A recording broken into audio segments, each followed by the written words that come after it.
Hello दोस्तों, स्वागत है आपको अपने यूट्यूब चैनल एन कॉन्सेप्ट में। तो आइए दोस्त, आज हम लोग क्लास 10 के लिए केमिस्ट्री का एक चैप्टर है रासायनिक अभिक्रिया एवं समीकरण। तो दोस्त, आप कहीं भी ऑफलाइन क्लास पढ़ रहे होंगे तो आपको निश्चित है कि केमिस्ट्री में इस टॉपिक को कराया गया होगा, रासायनिक अभिक्रिया एवं समीकरण। तो देखिए, इसके अंतर्गत जितना भी वीवीआई ऑब्जेक्टिव क्वेश्चन है, मात्र 40 ऑब्जेक्टिव क्वेश्चन है दोस्त। सभी वीवीआई क्वेश्चन को आज हम लेके आए हैं। ज़्यादा टीचर के बकवास नहीं देखना है। कितना टीचर होते हैं कि आपको 150, 200 और 250, 500 क्वेश्चन करवाएंगे। तो यहाँ हम जितना भी 40 क्वेश्चन बताएंगे, बहुत ही इम्पोर्टेंट क्वेश्चन रहेगा। हो सके तो आप नोट कॉपी में नोट कर लीजिए। यही क्वेश्चन में से एक आध दो क्वेश्चन आपको एग्जाम में आएंगे। तो देखा जाए, सबसे पहला क्वेश्चन है कि अभिक्रिया CaOH Ca+H2O फिर लेने हैं CaOH का होल ट्वाइज किस प्रकार की अभिक्रिया है। ये बोलता है कि CaO+H2O यानी COH का होल ट्वाइज किस प्रकार की अभिक्रिया है।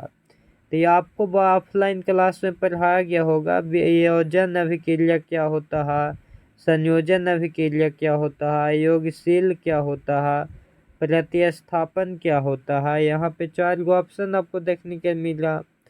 तो 4 गो ऑप्शन जब तक लगे आप नहीं जानिएगा, सोचा कि अगर हम रट्टा मार के इस क्वेश्चन को बना लें तो हो सके तो ये क्वेश्चन आपको याद होगा, लेकिन आगे आपको पढ़ने में कठिनाई होगा।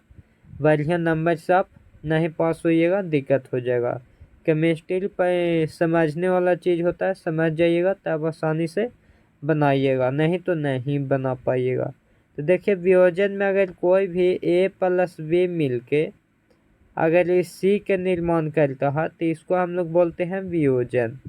वियोजन में A और +B ये अगर दो होता है तो मिल के C के निर्माण करता है तो इसको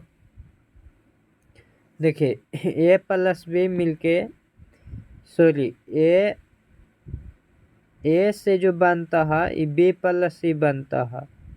A से एक से टूट के दो को बनेगा B+C, उसी को हम लोग बोलेंगे वियोजन। और संयोजन में होता है A+B बराबर में होता है C। ये क्या होता है, संयोजन में होता है, यानी दो होता है तो दिया हुआ रहेगा, एक A दिया हुआ रहेगा, एक B दिया हुआ रहेगा। अभी दोनों के योग के C बना देता है, सिर्फ एक वो रहेगा, उसको हम लोग बोलते हैं संयोजन।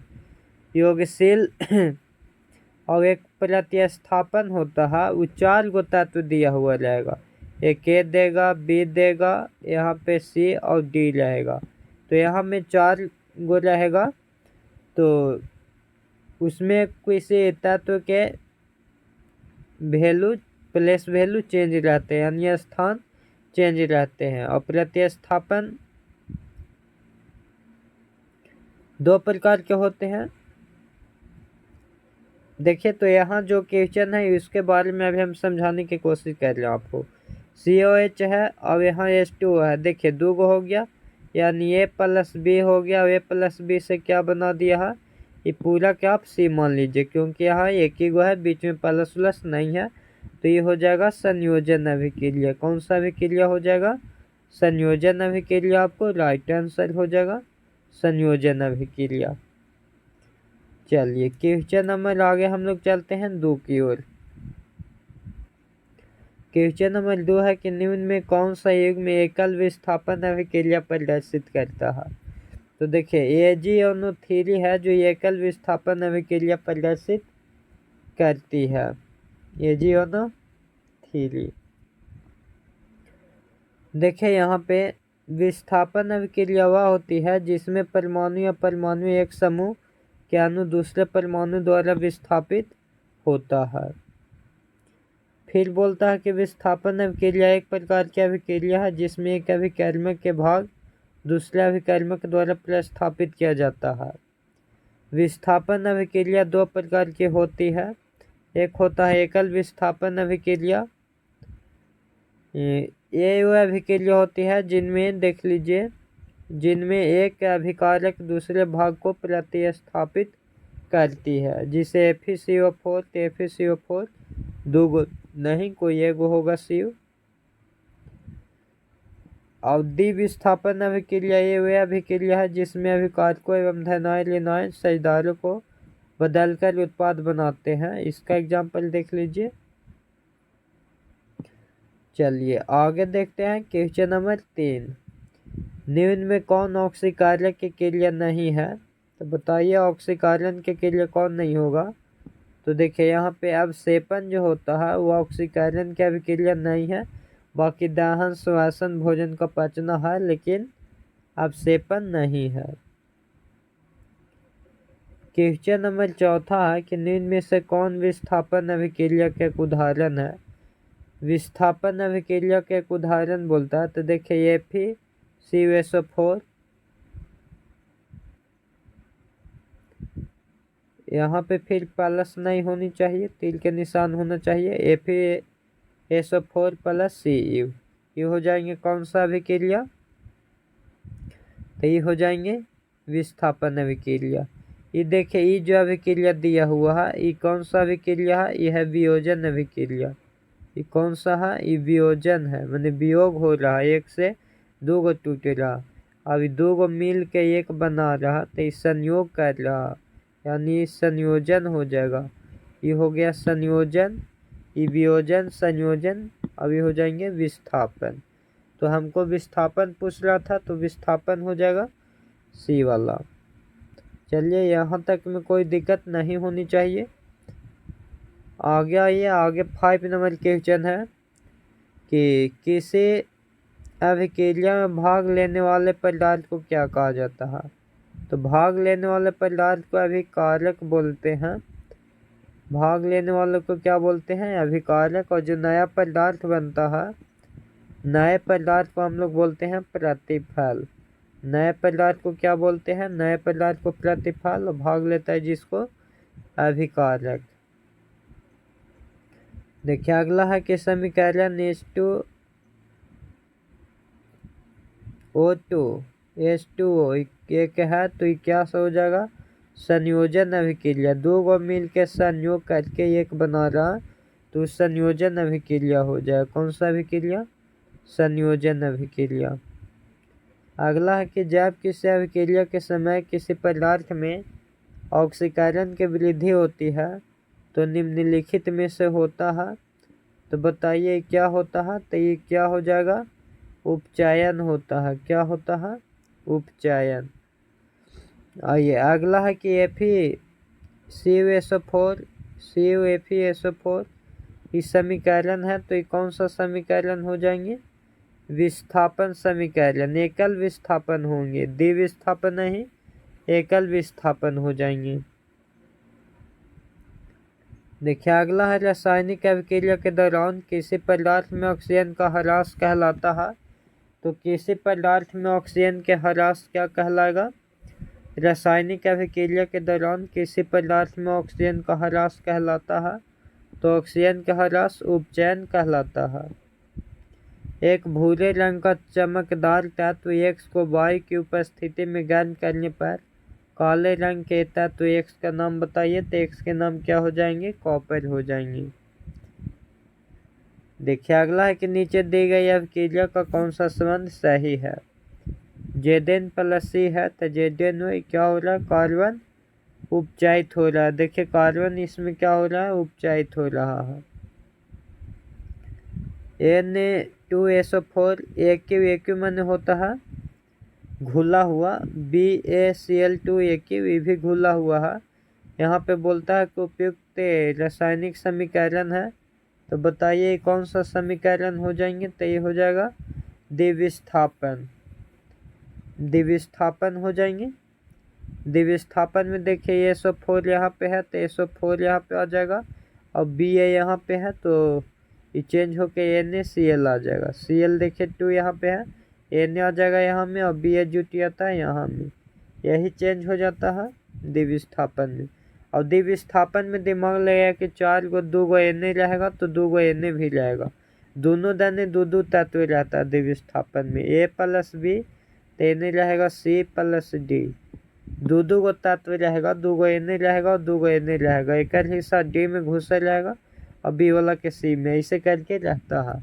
और संयोजन में देखिए, संयोजन में A+B बराबर होता है C, वियोजन में C से मान लीजिए कि A+B बनता है, ये होता है वियोजन में। तो चलिए यहाँ तक में दिक्कत नहीं होनी चाहिए।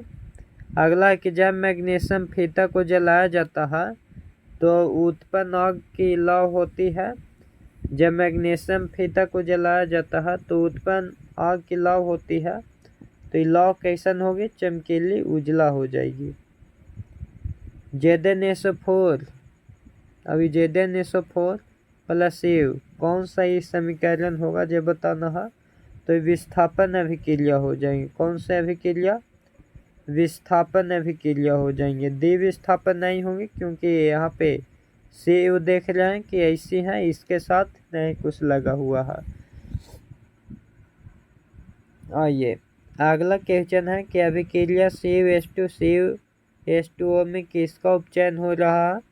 तो यहाँ कार्बन के उपचयन हो रहा है। किसका हो रहा है? तो यहाँ कार्बन के उपचयन हो रहा है। चलिए अगला क्वेश्चन है कि साग सब्जियों का विघटित होकर कंपोस्ट बनाना किस क्रिया का उदाहरण होता है? तो कंपोस्ट बनाना ही होता है ऊष्माक्षेपीय अभिक्रिया। उपचयन व अभिक्रिया है, बताइए उपचयन में क्या होता है? तो यहाँ पे हाइड्रोजन का ऑक्सीजन का योग होता है, हाइड्रोजन का वियोग होता है, इलेक्ट्रॉन का त्याग होता है। तो ये डी वाला जो है राइट आंसर आपका हो जाएंगे जी। आइए अगला है क्या? अभिक्रिया CuO+H2CuH2 किस प्रकार की अभिक्रिया है? तो कौन सा अभिक्रिया है? ये विस्थापन अभिक्रिया है, एकल विस्थापन अभिक्रिया है। चलिए श्वसन किस प्रकार की रासायनिक अभिक्रिया है? तो बताइए श्वसन कौन सा रासायनिक अभिक्रिया है? ऊष्माक्षेपी। समीकरण CO3 ऊष्माक्षेपी ये बताना है कौन सा हो जाएंगे? तो बताइए जी, ये तो वियोजन होगा। वियोजन में देखिए ये गो से 2 गो निकलता है। वियोजन में मानते हैं वियोजन में कि C से क्या निकल जाता है? C से निकलेगा A+B, और संयोजन में A+B से निकलता है C। CU ये कौन सा हो जाएंगे? तो बताइए ऑक्सीकरण हो जाएंगे। कौन हो जाएंगे? ऑक्सीकरण। निम्न में कौन अपकारक है? तो देखिए अपकारक यहाँ पे H2 नहीं होगा, CO भी नहीं होगा, O2 भी नहीं होगा, H2S होगा। ऐसे H2 भी होगा लेकिन ये H2S है तो इसको सिर्फ हम नहीं बोलेंगे, इसको बोलेंगे। O2 होता है जो ऑक्सीकारक होता है। क्या होता है? ऑक्सीकारक ये होता है, ऑक्सीकारक होता है। यहाँ अवकारक पूछ रहा है जी, तो अवकारक पूछेगा तो H2S होता है, ध्यान में रखिएगा जी। यहाँ पे आंसर हो जाएगा H2S, राइट आंसर जो होना चाहिए। निम्नलिखित में कौन ऑक्सीकारक है? तो ऑक्सीकारक में होगा O2, ऑक्सीजन होता है ऑक्सीकारक। निम्नलिखित में कौन सा पदार्थ ऑक्सीजन से संयोग नहीं करता है? तो गोल्ड। गोल्ड माने सोना जो है वो ऑक्सीजन से संयोग नहीं करता है। निम्नलिखित में कौन सा उत्पाद लेड नाइट्रेट को गर्म करने पर प्राप्त होता है? तो बताइए NO2 और O2 को अगर हम लेड नाइट्रेट पे गर्म करेंगे तो ये प्राप्त होगा। अगला क्वेश्चन है Fe2O3 2Al, इस बताना है कि कौन सा हो जाएंगे? तो ये हो जाएगा विस्थापन अभिक्रिया। निम्नलिखित में कौन सा पदार्थ बिना ज्वाला के जलता है? तो बिना ज्वाला के कौन जलेगा? कोयला। कोयला बिना ज्वाला के जलता है। अभिक्रिया H2SCl2 2HCl में कौन सा पदार्थ ऑक्सीकारक हो रहा? बताइए किसका ऑक्सीकारक हो रहा? Cl2k। खाना बनाने में पेट्रोलियम गैस का प्रमुख अवयव है ब्यूटेन। एलपीजी में क्या होता है? ब्यूटेन होता है। रासायनिक समीकरण को जलीय विलयन को किस प्रतीक द्वारा दर्शाया जाता है? एक वैक्यूम में होता है घुला हुआ पदार्थ। और बताइए निम्नलिखित में कौन सा फोटोग्राफी में प्रयुक्त होता है? तो AGVR है, ये फोटोग्राफी में प्रयोग होता है। जल का वैद्युत अपघटन करने पर मुक्त होने वाली हाइड्रोजन और ऑक्सीजन गैसों का मोल होता है, तो ये होता है 2:1 होता है। भाखड़ा चूना के जलीय विलयन के दीवार पर पुताई करने पर दीवार की चमक बढ़ जाती है, तो निम्नलिखित में किस पदार्थ के बनने के कारण ऐसा होता है? तो CaCO3 हो जाएंगे। अगला कि शरीर में भोजन का किस प्रकार की अभिक्रिया है? तो कौन सा अभिक्रिया होता है बताइए? ये हो जाता है ऑक्सीकरण अभिक्रिया। निम्नलिखित में कौन समीकरण संतुलित है? तो बताइए संतुलित समीकरण बी वाले हो जाएंगे। रासायनिक अभिक्रिया व्यक्त किया जाता है तो समीकरण के द्वारा। किसके द्वारा? समीकरण के द्वारा। ये संबंध में कौन सा बोल रहा है कि सही होगा? तो बताइए यहाँ क्या हो रहा है? जेडेनो अपकरण होता है। जिस न्यूटन ताप पर कोई पदार्थ जलना प्रारंभ करे तो उसे कहते हैं, उसको हम लोग बोलते हैं ज्वलन ताप। निम्नलिखित में कौन ऊष्मक्षेपी अभिक्रिया का उदाहरण है? तो अम्ल को जल द्वारा तनु करना। Cl2 में ही बोलता है कि क्या है? तो बताइए क्या हो जाएंगे? ये हो जाएंगे विस्थापन अभिक्रिया। तो देखिए 40 तक क्लियर हम लोग के हो गया। अगर आप चाहते हैं कि ऐसा ही वीडियो चैप्टर बाय चैप्टर आए तो इस वीडियो के लाइक करिए, शेयर करिए, अपने दोस्तों के पास ज़रूर भेजिए ताकि मेरा भी बनाने का मन रहे। और अगर कुछ में आपको इसमें डाउट लगता है तो कमेंट ज़रूर कीजिए कि इस क्वेश्चन में हमको डाउट है, उसको हम फिर से देखेंगे। ठीक है दोस्त, अगर वीडियो बढ़िया लगा होगा तो लाइक शेयर और सब्सक्राइब ज़रूर कीजिएगा।